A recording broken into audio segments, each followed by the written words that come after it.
नमस्कार दोस्तों, स्वागत है आपका हमारे इस चैनल ज्ञान इन हिंदी पर। हे भोले बाबा, आपके इस वीडियो को जो भी लाइक और आपके इस चैनल को सब्सक्राइब करें, उसके जीवन में कभी भी दुख दर्द मत आने देना। दोस्तों, महाशिवरात्रि पर गलती से भी ऐसे व्रत कभी मत रखना और ना ही महाशिवरात्रि पर यह 5 गलती करना, नहीं तो पूरी जिंदगी बर्बाद रहोगे। भगवान भोलेनाथ हमेशा हमेशा के लिए रूठ सकते हैं। यह गलती नजरअंदाज बिल्कुल भी ना करें। दोस्तों, महाशिवरात्रि किसी भी शुभ मुहूर्त में पड़े, लेकिन आप ये गलती कभी मत करना। महाशिवरात्रि के दिन खास तौर से व्रत रखते समय इस बात का ध्यान आपको होना चाहिए। शिवरात्रि के दिन यह 5 गलती करना आपको भारी पड़ सकता है। इस दिन भगवान भोलेनाथ और माता पार्वती जी की पूजा शुभ काल के दौरान ही करना चाहिए। तो ऐसे में हम यह जानते हैं कि शिवरात्रि पर क्या गलतियां नहीं करना चाहिए जिससे भगवान भोलेनाथ क्रोधित ना हो। तो चलिए जानते हैं दोस्तों, शिवरात्रि के दिन क्या करें। महाशिवरात्रि के दिन व्रत करें और सुबह जल्दी उठे, स्नान करें और साफ सुथरे कपड़े पहने। शुभ काल में मंदिर जाकर भगवान भोलेनाथ जी को जल और दूध चढ़ाएं। इस दिन भगवान भोलेनाथ जी का ध्यान करें। ओम नमः शिवाय का जाप अवश्य करें। इस दिन आपको भोजन ग्रहण नहीं करना है, इसीलिए अगर आपने व्रत किया है तो सिर्फ फल खाकर ही व्रत पूरा करें और हो सके तो पूरा दिन फल भी खाएं और दूसरे दिन व्रत छोड़ें। अगर आपसे नहीं हो पा रहा तो आप एक समय में भोजन कर सकते हैं। दोस्तों, वीडियो आगे शुरू करें। सबसे पहले भगवान भोलेनाथ जी के सच्चे भक्त इस वीडियो को एक लाइक अवश्य कर दें और कमेंट बॉक्स में जय भोलेनाथ अवश्य लिख दें, जिससे कि भगवान भोलेनाथ जी का आशीर्वाद आपको सीधे प्राप्त हो सके। दोस्तों, सच्चे दिल से इस नियम को मानने वाला व्यक्ति भगवान भोलेनाथ जी को बहुत ही प्रिय होता है। दोस्तों, अब बात करते हैं महाशिवरात्रि के अवसर पर आपको क्या गलती नहीं करना चाहिए जिससे भगवान भोलेनाथ क्रोधित ना हो। दोस्तों, चाहे कुछ भी हो जाए, महाशिवरात्रि के दिन मांस मदिरा का सेवन गलती से भी मत करना, नहीं तो आपके साथ कुछ भी हो सकता है। महाशिवरात्रि के दिन देर तक कभी ना सोएं, इससे आपका भाग्य बिगाड़ सकता है। भगवान भोलेनाथ रूठ सकते हैं। महाशिवरात्रि के दिन दाल चावल या गेहूं से बने पकवान नहीं खाना चाहिए।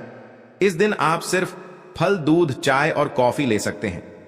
दोस्तों, अगर आप भगवान भोलेनाथ जी को प्रसन्न करना चाहते हैं तो इस दिन काले कपड़े भूलकर भी मत पहनना। इस दिन जितना ज्यादा हो सके भगवा रंग, यह लाल रंग का ही कपड़ा पहने, बहुत ही शुभ और मंगलकारी माना जाएगा। इस दिन गलती से भी पति पत्नी शारीरिक संबंध भूलकर भी ना बनाएं, अन्यथा भगवान भोलेनाथ के क्रोध का सामना आपको करना पड़ेगा। इस दिन जितना ज्यादा हो सके दान पूर्ण करें। भगवान भोलेनाथ को अगर खुश करना है तो यह बातें गांठ बांध लें। दोस्तों, यह पाप कभी मत करना। महाशिवरात्रि के इस पावन अवसर पर शिवलिंग पर भूलकर भी यह चीजें मत चढ़ाना, नहीं तो जिंदगी भर आपको किसी बड़ी परेशानी का आपको सामना करना पड़ सकता है। आपका व्रत टूट भी सकता है। भगवान भोलेनाथ अत्यंत क्रोधित हो सकते हैं, जान लीजिए, नहीं तो आपके व्रत रखने का कोई भी फायदा नहीं। तो चलिए जानते हैं दोस्तों। नंबर 1, तुलसी पौराणिक कथाओं के मुताबिक तुलसी को माता लक्ष्मी जी का स्वरूप माना जाता है। माता लक्ष्मी जी भगवान विष्णु जी की अर्धदांगिनी है। भगवान विष्णु शालिग्राम की पूजा में ही तुलसी का प्रयोग किया जाता है। ऐसे में शिवलिंग पर तुलसी का प्रयोग वर्जित है। यह आपको पाप का भागीदार बना सकता है। ऐसा अनर्थ कभी मत करना। दोस्तों, नंबर 2, सिंदूर। सिंदूर एक प्रकार से श्रृंगार की वस्तु है जो सभी देवियों को चढ़ाया जाता है, परंतु भगवान भोलेनाथ बैरागी हैं और वह महाकाल है, इसीलिए उन्हें सिंदूर नहीं चढ़ाया जाता है। ऐसा पाप आप कभी मत करना। दोस्तों, नंबर 3, शिवरात्रि के पावन अवसर पर जितना ज्यादा हो सके आपको भगवा रंग पहनना चाहिए। भगवान भोलेनाथ अति प्रसन्न होते हैं। इस दिन काले कपड़े पहनने से बचना चाहिए और मंदिर में काले वस्त्र पहनकर कभी प्रवेश न करें।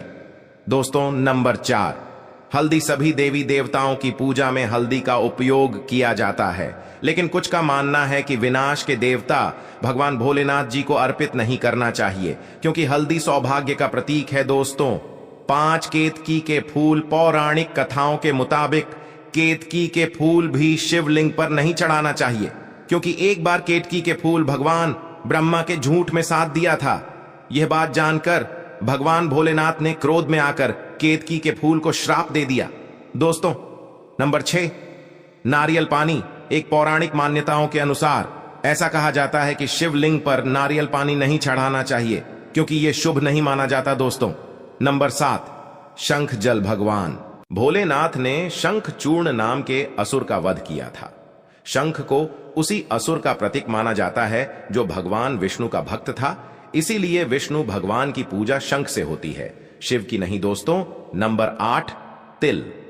यह भगवान विष्णु के मैल से उत्पन्न हुआ था माना जाता है, इसीलिए इसे भगवान भोलेनाथ को नहीं अर्पित किया जाना चाहिए दोस्तों। नंबर 9, टूटे हुए चावल। भगवान भोलेनाथ को अक्षत यानी साबुत चावल अर्पित किए जाने के बारे में शास्त्रों में लिखा है। टूटा हुआ चावल अपूर्ण और अशुद्ध होता है, इसीलिए यह भगवान भोलेनाथ को नहीं चढ़ता। आप ऐसा अनर्थ सेट करना, चावल चढ़ाने से पहले ध्यान से देख ले, कहीं चावल टूटा हुआ ना हो, खास तौर से शिवरात्रि पर यह चीजें भगवान भोलेनाथ को चढ़ाने से भी व्यक्ति का भाग्य चमक उठता है। भगवान भोलेनाथ होते हैं अति प्रसन्न। तो चलिए जानते हैं दोस्तों। नंबर 11, गंगा जल। भगवान विष्णु के चरणों से निकली और भगवान भोलेनाथ की जटा से धरती पर उतरी है, इसीलिए सभी नदियों में गंगा, परम पवित्र गंगा जल से भगवान भोलेनाथ का अभिषेक करने से मानसिक शांति और सुख की प्राप्ति होती है दोस्तों। नंबर 12, गन्ने का रस और का प्रतीक माना जाता है। शास्त्रों में इसे बहुत ही पवित्र माना गया है। प्रेम के देवता कामदेव का धनुष गन्ने से बना है। देव प्रबोधनी एकादशी के दिन गन्ने का घर बनाकर भगवान विष्णु की देवी तुलसी की पूजा की जाती है दोस्तों। नंबर 13, 3 पत्तों वाला बेलपत्र। 3 पत्तों वाला बेलपत्र जो कटा फटा नहीं हो, ऐसा भगवान भोलेनाथ को चढ़ाएं।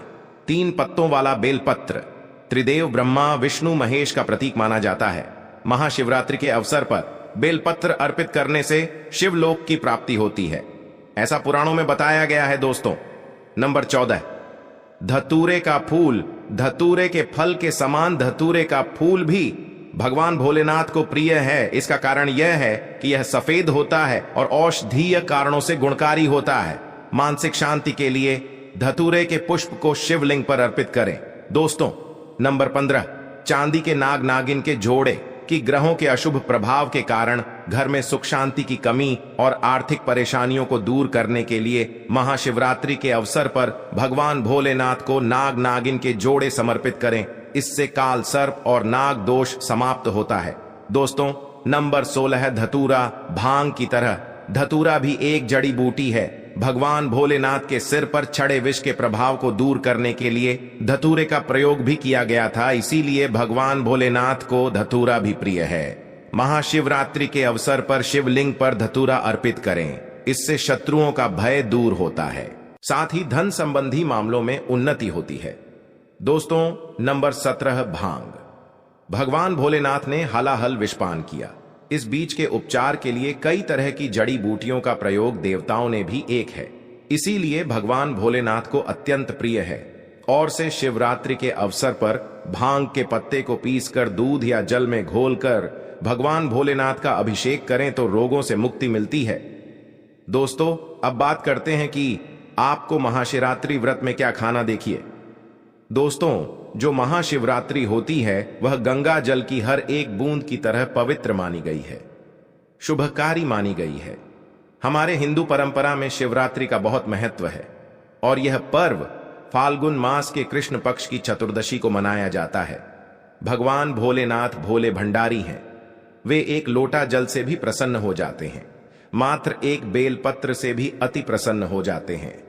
लेकिन भगवान भोलेनाथ शीघ्र ही गुस्सा भी हो जाते हैं।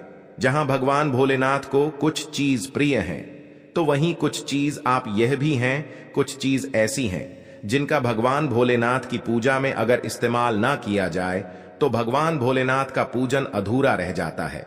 वही कुछ चीजें ऐसी होती हैं जो अगर अनजाने में आप भगवान भोलेनाथ को अर्पित कर देंगे तो उससे भगवान भोलेनाथ आपसे रुष्ट हो जाएंगे। इसलिए भगवान भोलेनाथ की पूजा करते समय कुछ बातों का विशेष ध्यान रखना चाहिए। आज के इस वीडियो में हम आपको बताएंगे कि महाशिवरात्रि के पावन पर्व पर क्या करें क्या ना करें, कौन सी ऐसी वस्तुएं हैं जो भगवान भोलेनाथ को अति प्रिय हैं और कौन सी ऐसी वस्तु है जो भगवान भोलेनाथ को बिल्कुल भी प्रिय नहीं है, और कौन सी वस्तु है जो भगवान भोलेनाथ को भूल से भी अर्पित नहीं करना चाहिए। दोस्तों, वीडियो आगे शुरू करें उससे पहले भगवान भोलेनाथ जी के सच्चे भक्त इस वीडियो को एक लाइक अवश्य कर दें और बॉक्स में जय भोलेनाथ अवश्य लिख दें, जिससे कि भगवान भोलेनाथ जी का आशीर्वाद आपको सीधे प्राप्त हो सके। दोस्तों, सबसे पहले जानते हैं कि महाशिवरात्रि के पावन पर्व पर क्या करना चाहिए, जिससे कि भगवान भोलेनाथ और माता पार्वती का आशीर्वाद आपको प्राप्त हो। महाशिवरात्रि के दिन भगवान भोलेनाथ की पूजा सफेद या लाल रंग के वस्त्र धारण करके ही करें। सफेद और लाल रंग के वस्त्र धारण कर भगवान भोलेनाथ का पूजन करना बहुत ही शुभ माना जाता है। यदि संभव हो तो इस दिन पूजा में बिना सिले हुए वस्त्र पहने महाशिवरात्रि के पावन पर्व पर भगवान भोलेनाथ की शिवलिंग का पूजन अवश्य ही करें। शास्त्रों के अनुसार महाशिवरात्रि के दिन ही भगवान भोलेनाथ शिवलिंग के रूप में प्रकट हुए। इसलिए इस दिन शिवलिंग का पूजन करना सबसे ज्यादा श्रेष्ठ माना जाता है। शिवलिंग का पूजन करने से भगवान भोलेनाथ और माता पार्वती की असीम कृपा प्राप्त होती है। वैसे तो महाशिवरात्रि पर भगवान भोलेनाथ का पूजन रात्रि के चारों पहाड़ में किया जाता है। दोस्तों, इस बार पंचांग के अनुसार फाल्गुन माह के कृष्ण पक्ष की चतुर्दशी तिथि की शुरुआत 8 मार्च रात में 9:47 से होगी। इस तिथि का समापन अगले दिन 9 मार्च शाम 6:17 पर होगा। महाशिवरात्रि व्रत के दिन भगवान भोलेनाथ जी की उपासना निशिता काल में की जाती है, इसलिए महाशिवरात्रि व्रत इस साल 8 मार्च 2024 शुक्रवार के दिन रखा जाएगा। दोस्तों, अब बात करते हैं कि आप लोग किस पहर में कितने समय पूजन कर सकते हैं। प्रथम पहर पूजन समय 8 मार्च को शाम 6:25 से शुरू होगा और समापन रात 9:28 को होगा। दूसरा पहर पूजन समय 8 मार्च को रात 9:28 से शुरू होगा और समापन 9 मार्च को रात 12:31 पर होगा। तीसरे पहर पूजन समय मार्च को रात 12:31 से शुरू होगा और समापन सुबह 3:34 पर होगा। दोस्तों, महाशिवरात्रि का मतलब है भगवान भोलेनाथ का रात्रि के समय पूजन करना। इससे भगवान भोलेनाथ अतिशीघ्र ही प्रसन्न हो जाएंगे और आपको मनचाहा वरदान देंगे। महाशिवरात्रि पर भगवान भोलेनाथ के साथ माता पार्वती जी की पूजा भी अवश्य ही करें। ऐसा करने से आपको भगवान भोलेनाथ के साथ माता पार्वती जी का भी आशीर्वाद प्राप्त होगा। शिवरात्रि के दिन भगवान भोलेनाथ की शिवलिंग पर बेलपत्र अवश्य ही अर्पित करें। बेलपत्र भगवान भोलेनाथ को अति प्रिय है। बेलपत्र के बिना भगवान भोलेनाथ का पूजन अधूरा माना जाता है। बेलपत्र एक पत्ता नहीं माना जाता। एक डांडी में जो 3 पत्ते जुड़े हैं उन्हें बेलपत्र कहा जाता है। एक डांडी में 3 जुड़े हुए बेलपत्र ही शिवलिंग पर अर्पित करें और चंदन से उस पर ओम नमः शिवाय लिख करके अर्पित करें। ऐसा करने से भगवान भोलेनाथ की कृपा प्राप्त होती है। महाशिवरात्रि के दिन भगवान भोलेनाथ को पूजा में अक्षत अर्पित करें। ऐसा करने से आपको भगवान भोलेनाथ जी का आशीर्वाद प्राप्त होगा। इस दिन रात्रि में भगवान भोलेनाथ का जागरण अवश्य करना चाहिए, जिससे आपको महाशिवरात्रि का पूर्ण फल प्राप्त हो सके। महाशिवरात्रि के दिन भगवान भोलेनाथ की पूजा करने से पहले भगवान श्री गणेश, भगवान कार्तिकेय, नंदी जी और माता पार्वती का पूजन अवश्य ही करना चाहिए, नहीं तो आपको पूजा का फल प्राप्त नहीं होगा। इस दिन बैल को हरा चारा अवश्य ही खिलाना चाहिए, क्योंकि बैल को नंदी जी का रूप माना जाता है, जो भगवान भोलेनाथ जी को अत्यधिक प्रिय है। दोस्तों, महाशिवरात्रि पर इन कार्यों को करने से भगवान भोलेनाथ की कृपा प्राप्त होती है। दोस्तों, अब बात करते हैं कि आपको महाशिवरात्रि के दिन क्या क्या खाना चाहिए। शिव पुराण के अनुसार माना जाता है कि महाशिवरात्रि पर व्रतधारी को धतूरा अवश्य खा लेना चाहिए। भले ही आप थोड़ा सा खाएं, लेकिन खा जरूर लें, इससे व्रत पूरा हो जाता है। इस दिन भांग खाने से संपूर्ण फलों की प्राप्ति हो जाती है। अगर आप भांग नहीं खाते हैं तो इसे थोड़ा बहुत छक लें, नहीं तो आपका व्रत अधूरा माना जाएगा। दोस्तों, महाशिवरात्रि के पावन पर्व पर भगवान भोलेनाथ और माता पार्वती जी की कृपा प्राप्त करने के लिए इन सभी बातों का विशेष ध्यान रखें, जिससे आपको व्रत और पूजा का पूर्ण फल प्राप्त हो और भगवान भोलेनाथ और माता पार्वती जी की आपको कृपा मिल सके। बहुत सी चीजें इस दिन के व्रत में ऐसी होती हैं जो आपको नहीं खानी चाहिए, और एक चीज ऐसी है जो महाशिवरात्रि के दिन जरूर खानी चाहिए, ताकि आपको इस व्रत का संपूर्ण फल मिले। महाशिवरात्रि के दिन बहुत से लोग व्रत रखते हैं, एक बेला उपवास रखकर कई लोग साथ भी भोजन करते हैं। महाशिवरात्रि का व्रत अगर आप रखते हैं तो ध्यान रखें शरीर में पानी की कमी ना हो, इसके लिए अनार या संतरे के जूस का सेवन कर सकते हैं, लेकिन गन्ने का जूस मत पीजिएगा। महाशिवरात्रि के दिन फलाहार में सेब, संतरा, पपीता, केला, खीरा वगैरह खा सकते हैं।